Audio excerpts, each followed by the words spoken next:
Hello and welcome to the lineup. I'm your host, Linda Woehst, and once again we are on the beautiful Lone Star College-Kingwood campus. Today up first on the lineup, we'll visit with Natalie Vega Rhodes, who is the Associate Professor of Math here at LSC Kingwood. She will talk with us about everyone's favorite subject, math, and why she chose this subject to teach. And next we'll visit with Pat Chandler, who will talk about our new Workforce Skills program. And next we will meet Peggy Lambert, who is the Professor of History here at the college. She will share with us about her students' involvement with the Model United Nations and their achievements. And finally, we will meet Dr. Chris Davis, who is an Assistant Professor of History here at Lone Star College-Kingwood. Dr. Davis will share about his profession and what he hopes that students achieve while attending his class. That is all coming your way on the lineup.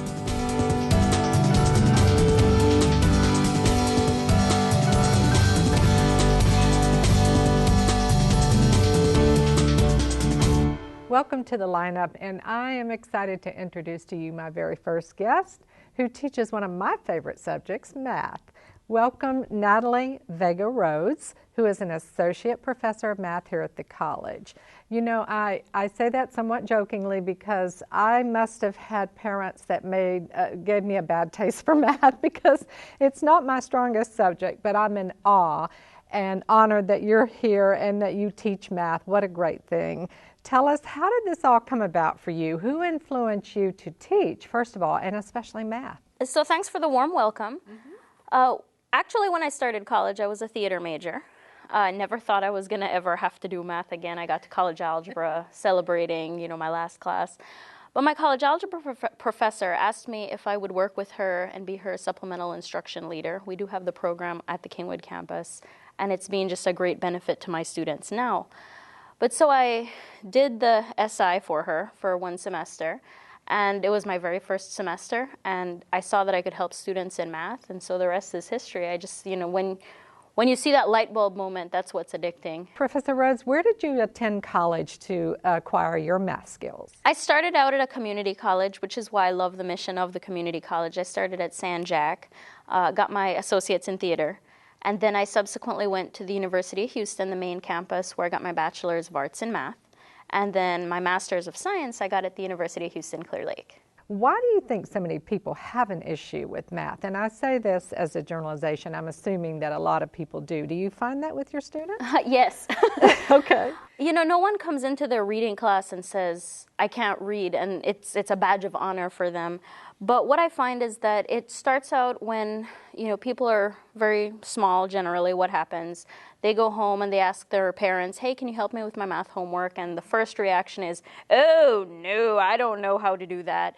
And so, that starts to reinforce at a young age, oh, math's not that important, math's not, that relevant. My parents, who I value and trust and respect, they don't see the value in it, so why should I? And so as they start to hit adversity in math, I can't figure out, fractions or whatever factoring, whatever everybody's favorite word is, at that point, then they start to say, oh, well, why should I bother putting in the effort? And so it just kind of compounds, and then by the time they get here, it's very easy for them to have this internal monologue that says, hey, I'm not good at math. What about secret tips for math skills for younger children? Anything you can think of there? So, sure, get them involved. If you're cooking, get them involved. One of the things people struggle with is fractions. So use the measurement cups, half a cup, quarter cup, 3/4 of a cup. If you're going to add them together, how much is this? And kind of have them play. Get them involved so that they see it's useful, it's relevant, and it's not something to be scared of. What level or field of math do you teach here at the college? I teach basically whatever they tell me to teach, but generally I like to live in the introductory algebra to maybe business cal range.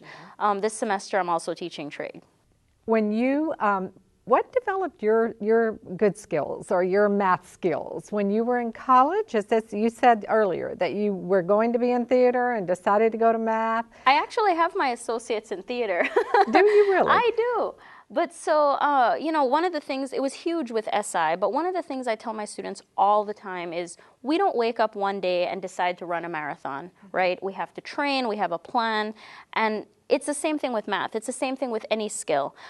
You have to practice, you have to do the homework. The more you develop a skill, the more you work at something, the better you're going to get at it. Tell us, you have any hobbies when you're not teaching math? I do. I love reading, and that's something I can do here. But one of my favorite things to do, my husband and I scuba dive. We travel to Bonaire once a year and just kind of let it all just relax in the water. I was wondering if it had anything to do with math. I guess that does in a way. You can't get too low in the water or too deep in the water. They do, they do give you all the tables that you have to memorize and do the calculations. Oh but my. It's So it does bring in math.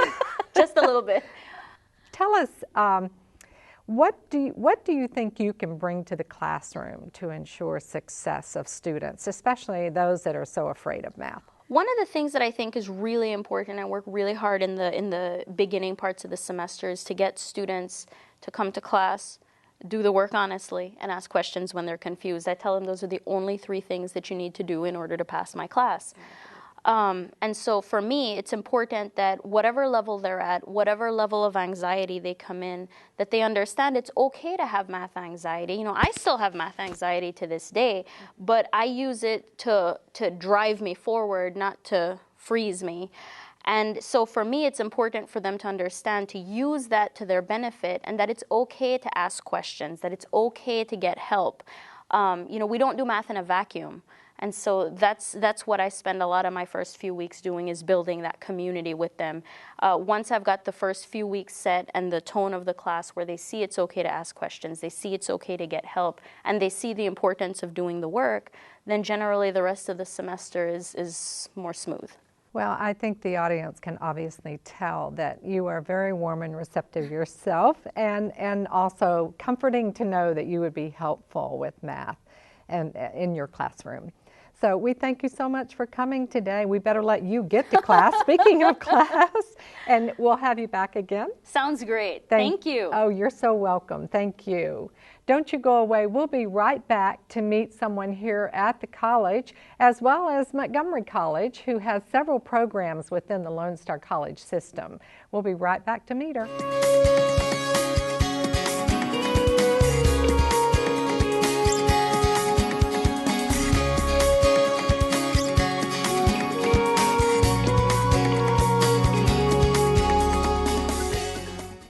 Welcome back to the lineup, and I'm thrilled to introduce to you my next guest, Pat Chandler. Welcome, Pat. Thank you. You're welcome.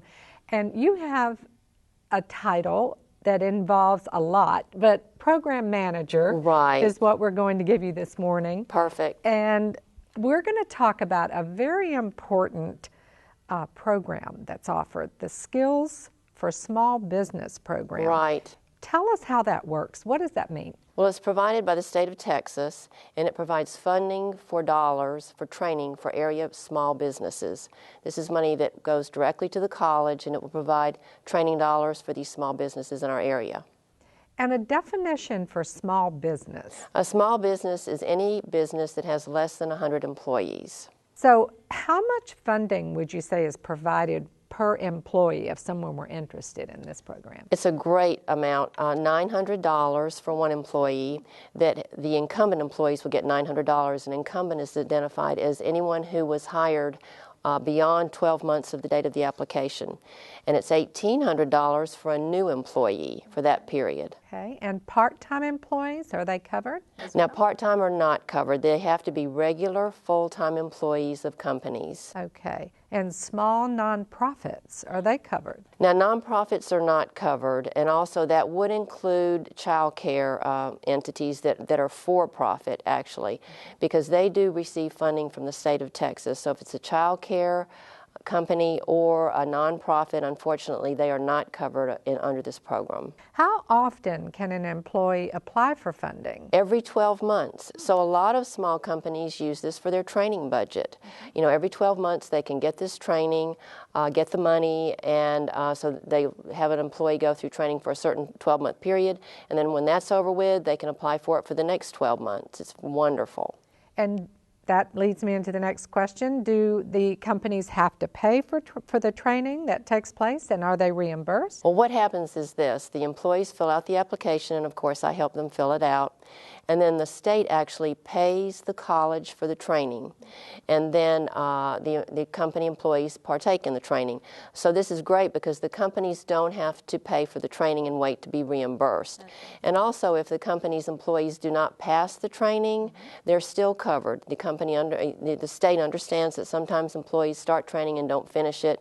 So they're still paying for that training even if the employee doesn't successfully complete the training. Pat, do the companies have to match the funds that are provided for them?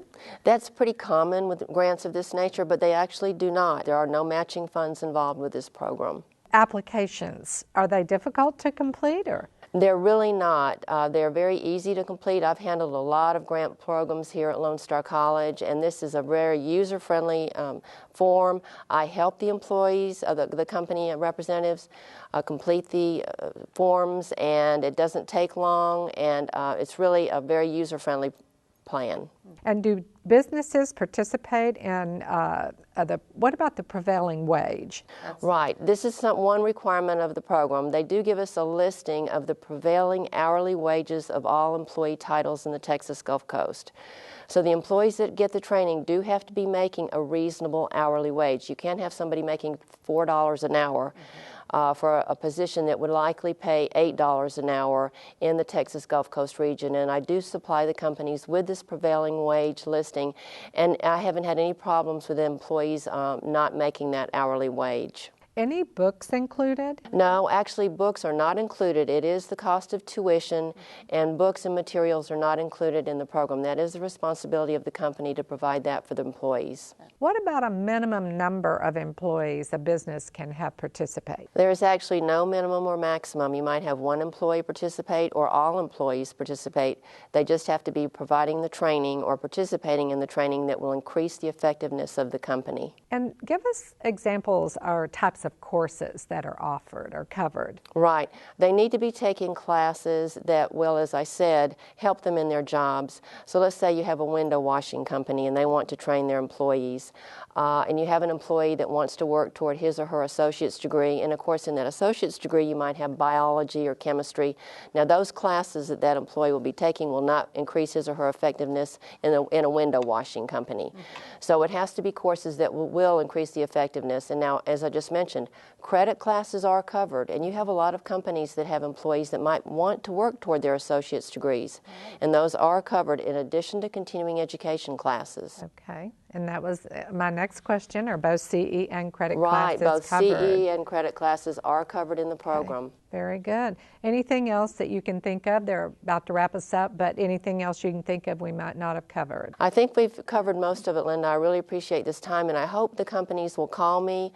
My number's 281-312-1749. That's 281-312-1749, and I promise to get back in touch with them immediately because I'm really enthusiastic about this program, and I think it will really benefit our local area small businesses. Wonderful. It's always a pleasure to see you, Thank Pat. you. Thank you for coming and sharing this important information. Thank you.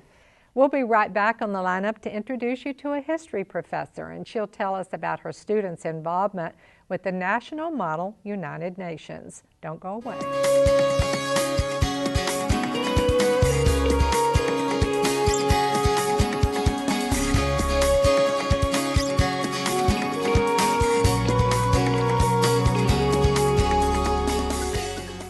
Welcome back to the lineup, and joining me now is Professor Peggy Lambert, and you are a professor that's been here at the college. How long now, Peggy? 25 years. I was going to say a long time, I wanted to make sure I was correct about that. You can tell by the gray hair. Oh, that's all right. Not from any stress, right? No. Peggy, you work with students here at the college in addition to history, teaching history, and it is the National Model United Nations. Tell us, what does that mean? Well, there are a variety of Model UN programs around the country. Some are in high school, middle school even, but on the collegiate level, most of the groups belong to the National Model UN, and it's affiliated with the American Collegiate Association. And of all the various conferences that you can attend, the premier one is the one in New York City. Every year, about 5,000 students from around the world go to New York to attend the conference. The vast majority of the schools are international, like the University of Munich, the London School of Economics, and very few community colleges participate, although the number is starting to grow. And Lone Star College-Kingwood was the first in our district to participate way back in the days when we were North Harris Montgomery Community College. And we've been going, I think this is going to be our 14th year at the conference. And it's amazing how well our students do when they compete with other students for recognition at the conference. And I'll tell you a little bit more about that later. Okay, that sounds good. And actually my next question may lead into that, the students' involvement with the organization. Like, give us an example when they arrive, what happens first and then where does it go from Well, there's an opening night ceremony where they all come together, and usually we have several ambassadors to the United Nations. Last year, Ambassador Rice spoke to the group that evening, and then the students have been preparing and have been assigned to committees. And each of those committees tries to simulate the work that that committee does at the actual United Nations. You're assigned a country, and that country is based on the number of delegates that you take to the conference. So if you're taking 20 delegates, you'll never be a country like the United States. Those, the countries that get assigned, large countries, they tend to bring about 35 delegates. And our district, well, our particular delegation, we generally have about 18. So we tend to get smaller countries. And so the larger countries sit on more committees. And each committee, for the 1 week we're at the conference, they focus in on 3 specific topics. And depending on the committee, that could be something dealing with regional conflicts, it could be education, clean water, confidence building measures, all the way to nuclear weapons, depending on the particular committee. Wow.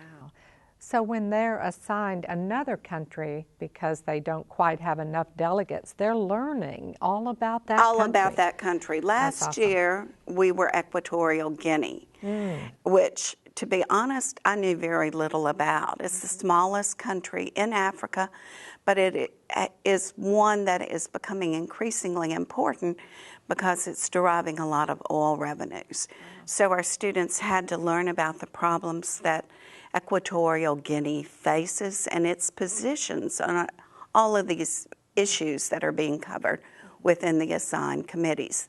This year coming up, this spring, we're going to be Chad. So again, we're an African country, but we're very interested in it, looking forward to it. Do you recommend all of your students in your class get involved? Not necessarily.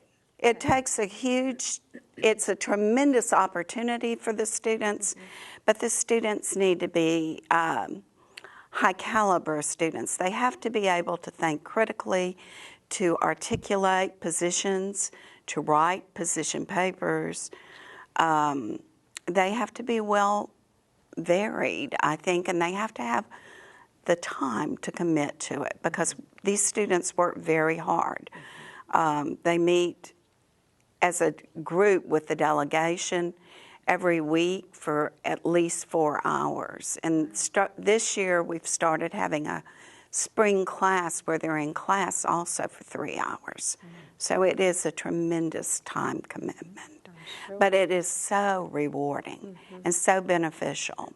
The students tell me it's a life-changing experience that they come back very different. I'm sure. They're more aware of what's going on outside of our bubble. That's exactly right. They get to interact with students from around the world. I've had several that make lifelong friends. They keep up with one another on Facebook, and sometimes they actually travel to those countries and stay with their friends they made in New York. That's wonderful. Now, what time of year do you generally go? We go in the spring. This year we leave on March 26th and we come back on April 1st. Okay. So we're looking forward to it, and we're eagerly preparing. That's good.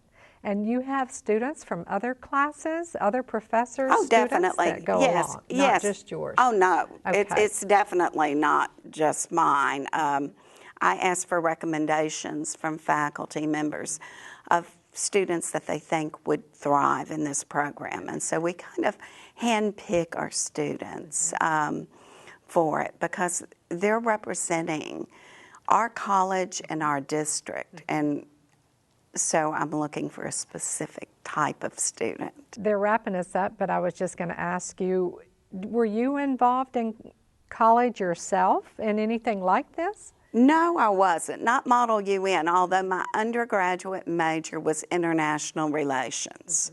So it's something that I'm deeply interested in. So that would help you to be able to coach. Can I perhaps say one more thing before we go? I've got to brag a little. Okay. I want to let everybody know that the group from last year that represented Equatorial Guinea, if you look at the awards that were given at the conference proportionately, they came in second out of over 500 colleges and universities. That's a cold chiller. It is. It is. We'll be right back on the lineup to introduce you to a history professor.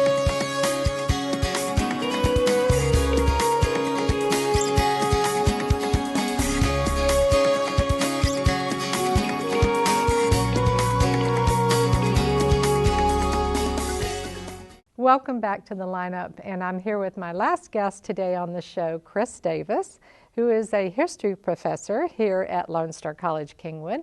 Let's begin by having you tell us about yourself. Where did you attend college, and why did you choose history to teach? Well, I grew up here in Humble, Texas. I was actually a student of Kingwood College, but my real love of history began when I joined the Peace Corps, and I lived in Romania teaching English. I really got interested in different cultures, different communities. I taught in a mixed Romanian and Hungarian high school, and I wanted to take those experiences and do something in politics or history. The love of travel that I developed, the love of learning about a different culture. So you also speak other languages? Yes. I speak Romanian, a little bit of Hungarian. I learned some Polish during my time abroad. That's awesome. Tell us about the history classes that you teach here at the college. Currently, I teach History 1301 and 1302, both halves of U.S. history. I try to integrate all kinds of different learning styles, different methods. I'm really interested in exploring, other sources of history other than just, academic books. But I like to introduce literature, photography, painting, music into my courses, so that rather than just exploring political history of a big survey course, that we stop and we look at social, cultural phenomenon that forms the basis of U.S. history. Every bit as much history from below as it is the big political narratives and biographies that mark most of our idea about what forms U.S. history. Wonderful. And that does actually talk about your teaching style, which was my next question. And it does sound, and how would you apply that to helping the students succeed in your class? Well, we like to explore all kinds of different materials. I am particularly focused on primary sources. So looking at documents from the different eras that are under investigation, whether it's memoir, diaries, personal letters, song lyrics, and working together with the students, oftentimes in groups, reading text in class in addition to reading text outside of class, exploring these texts, answering questions. I'm also starting a new oral history project where I hope to get my students out into the community doing and making history rather than just being passive receptors of it, looking at my PowerPoint presentations, listening to lectures, but really getting involved and having a stake in their course and in the discipline of history. What you just said about engaging your students in other types of learning things about history, what about with music lyrics? How does that work? Well, for instance, in my History 1302 class, we looked at Woody Guthrie's "This Land is Your Land, This Land is My Land" song. We listened to the different renditions of it, beginning from Woody Guthrie to Bob Dylan, side by side with the lyrics present. The lyrics often used in the version, as well as some of the lost lyrics, different stanzas that weren't used. And we explore the kind of idea of America, the idea of American progress, whose America is this, and whether there is a kind of one historical narrative of U.S. history, or there are multiple narratives, multiple voices, one of which is expressed through song in music. Awesome. I asked on one of my questions, I said, how do you engage your students that are non-history majors? And I think you've just answered that question by making it much more interesting than just looking at a textbook and reading from it and having to memorize those things that you might often forget. So I think that's awesome what you do. And favorite accomplishments, that might go right along with what you just said of being a teacher in history. Anything else stand out that you want to share with us? Well, I like to emphasize writing. So one of my goals in my history classes is not just to teach students history, but to make them better writers. I think it's an important part of the humanities and social sciences curriculum. And so one of the things I've developed in my courses is a focus on writing that begins at the very beginning of the class, right? So that discussion topics we have, quiz questions, are all building towards an essay topic. And, I guide my students through this writing process. I think it's very important. We have essay writing workshops. We have in-class peer review. We talk about finding resources, using resources. We talk about locating primary and secondary sources, understanding them, interpreting them, integrating them into the narratives, our own historical narratives that we're writing in response to different essay topics and questions.